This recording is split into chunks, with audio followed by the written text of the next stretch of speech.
Rail Baltica – nepertraukiami statybos darbai. Ruožas Marijampolė – Kazlų Rūda.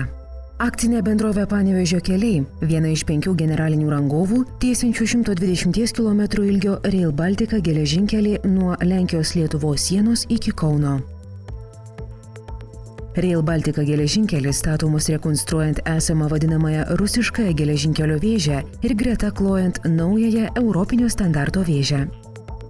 Esamas geležinkelis yra eksploatuojamas, todėl senosios linijos rekonstrukcija galima tik eismo pertraukų metu.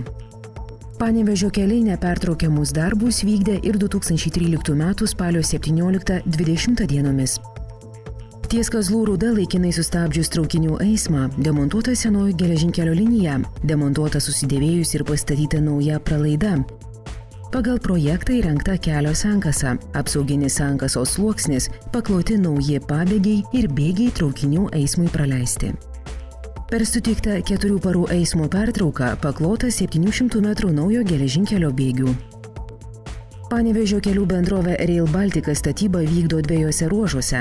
18 mėnesių truksiančių darbų metu bendrovė rekonstruos beveik 26 km vadinamosios rusiškosios vėžės geležinkelio ir naujai paklos per 24 km europinės vėžės geležinkelio.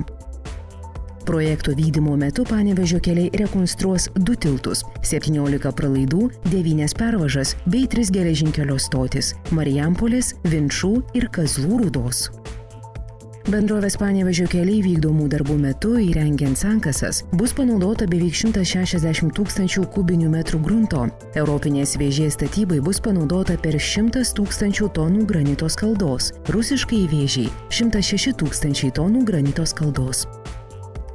Geležinkelio vėžėms kloti numatyta panaudoti beveik 88 000 vienetų gelžbetoninių pabėgių ir beveik 100 000 tiesinių metrų bėgių. Taip pat bus įrengta 33 metrų ilgio atraminė sienutė, 2 km ilgio triukšmą slopinanti sienutė, 51 km signalizacijos kabelių ir beveik 74 km ryšių kabelių. Rail Baltica geležinkelio statyba yra vienas didžiausių pastarojo metų transporto infrastruktūros projektų Lietuvoje. Jį įgyvendinanti akcinė bendrovė Lietuvos geležinkeliai tikisi, kad geležinkelio transportas perims didžiąją dalį prekinių krovinių, gabenamų tarp Baltijos šalių ir vakarų Europos.